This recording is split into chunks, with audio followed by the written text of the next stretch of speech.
What's up, guys? This is Derek Stewart with 10th Planet Jiu-Jitsu Omaha.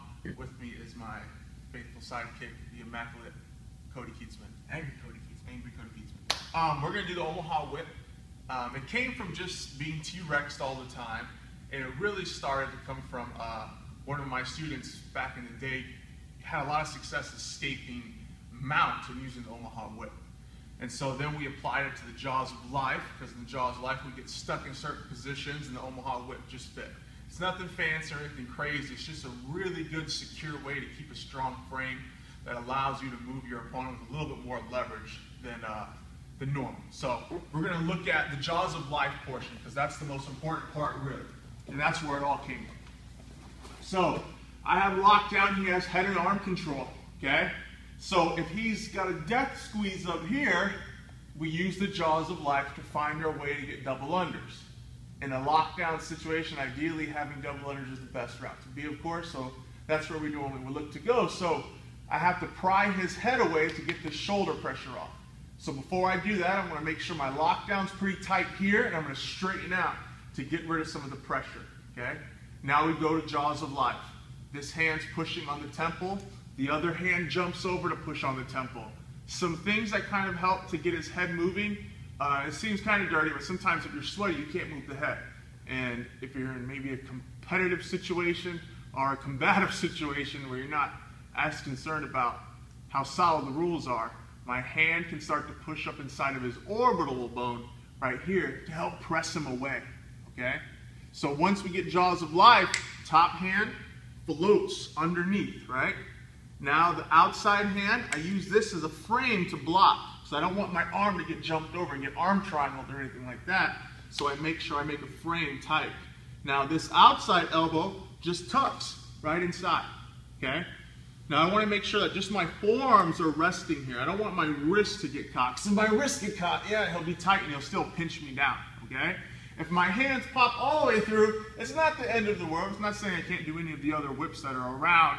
It's just sometimes, especially if they're really strong on the upper body here, you can't get as much mobility and you get flattened out. So since your hands get stuck right here, we use the lockdown and our forearms to rock him over my head. I want to try to rock him as far over as possible. So I elevate with the forearms, elevate with the legs, and I lift him right up. Now, once I rock him, there's a couple of kind of little options that could happen. I mean, if we keep the traditional classical route, there's no problem. We can whip him right over and go perfect double unders and be in half guard position to work from here, okay? Now, sometimes when we whip him up, since there's so much pressure up here, his knee comes really high. So it makes it really good to float out, to look for your electric chair transitions, okay, the whole way through. So one more time. So I go Jaws of Life, right? I try to push the temple. If I'm having trouble, I slip my palm right inside of the eye socket to help press. All right, so that's one little way. If you're still having trouble and you can't find his head, you can be a little meaner and take your knuckle, go right behind his ear, like right on the jawline, and drive, and it will help to turn his head away also. Just remember, keep your arms tight here. Don't let your elbows be real loose or else they get moved around. And one last little thing that can help with Jaws of Life, everything's failing. It's kind of the meanest one, but I take my palm right at his nose and press it away. So as soon as I get that reaction, I can climb my way back to the temple and then make my frame inside. So now what we'll do is we'll go ahead and go to the electric chair and then electric toe hold, just to kind of flow things together. So I rock him up, I reach right under, right? Now my hands are going to go to his tricep on this side as I swing my legs out away from him. This way I'm not battling force with force, I just move myself away. So now we'll go ahead and go up to the regular electric chair. Try the tap, tap doesn't work. Sit all the way up. Now, normally we can collapse right in and look to pass, but he blocks my bicep. Both hands are here. So I can't quite get the pass, right? And I don't want to get stuck here, so one thing that kind of helps is I'm just going to shrug this leg over. So I'm going to stretch tall and shrug and let it catch right up here on my right up on my arm, okay? So already there's a lot of pressure. So passing can be easy on this side. And one cool little thing we do is I go right to his toes. to get the toes. Okay? Start back up. That's Omaha whip. So one other thing that I forgot to show is how it tied in with the mount escape, and then what happens if they just release that upper body pressure and don't hold you down in top half guard. So where it happened in the mount escape was just like doing Alcatraz. I bucked him forward to make sure his weight is here, right? Quick little tidbit, if they're ever sitting tall on you here and you can't get their legs moving, it's just because their body's heavy. So my back leg over here, so this one up here, I keep my T-Rex frame with my forearms blocking his thigh, and I'm gonna use this knee right here to knee him in the butt as I buck my hip forward, okay?